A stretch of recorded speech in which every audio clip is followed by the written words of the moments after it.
Well, it definitely didn't feel like the early part of January on this Thursday. Yet again, afternoon highs surging into the mid-60s, a good 20 degrees plus above average for this time of the year. Of course, when we get that warm, you know we're going to have some changes, and those will begin to kick in tonight. Several waves of rain and storms as we close out the week. Luckily, it's not going to be an all-day rain tomorrow. We'll see around tonight, early tomorrow, and then again tomorrow night into Saturday. By Sunday, we're back to feeling like January. A few flakes around. There'll be some wind as well, so those wind chills will be down. But good news is some quiet weather, moderating temperatures heading into early next week. Started out with a bit of cloudiness, teasing sunshine late morning, early afternoon, and then the clouds filling back in as a warm front is arcing off to the northeast. A lot of rain associated with it through parts of northern Illinois. Almost a gusty line of showers running down towards St. Louis and then back up into parts of Iowa on the northwestern side of that low. Checking out there in downtown Mount Sterling, Montgomery County, in front of the courthouse. Everything quiet, feels good. 61. Winds are out of the south-southeast.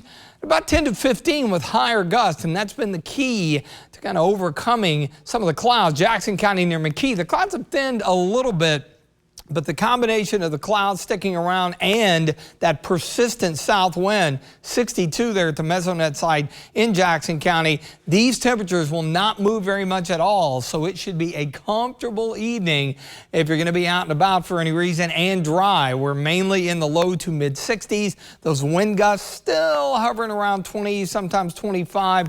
Even though they back down, we will see a persistent wind, and that will keep it mild. Speaking of, look at Paducah, Bowling Green, and Nashville, all at 70 degrees, snuck into the low 70s. Again, it's that southwest wind ahead of the area of low pressure spinning over southern Iowa, trailing cold front. Now, there's a secondary low that's going to develop over the south central plains, and that will be a big player tomorrow night into Saturday. First things first, notice late overnight heading toward the morning commute. A few scattered showers, maybe a rumble of thunder or two, and then it's out of here by early afternoon.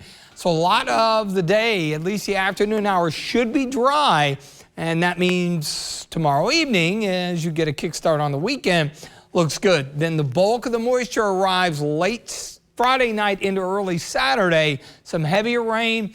There's a storm element to it as well. Now, they moved the Storm Prediction Center, the level 1 threat, all the way up to the I-64 corridor. It's very low end, and it kind of mirrors a few of the scenarios we've had over the last month or so. You get a little gusty line of showers, some damaging winds, the low end threat with that isolated tornado spin up mainly south. Farther south you go, down into parts of Alabama, Mississippi. That's going to be the more favorable area for that.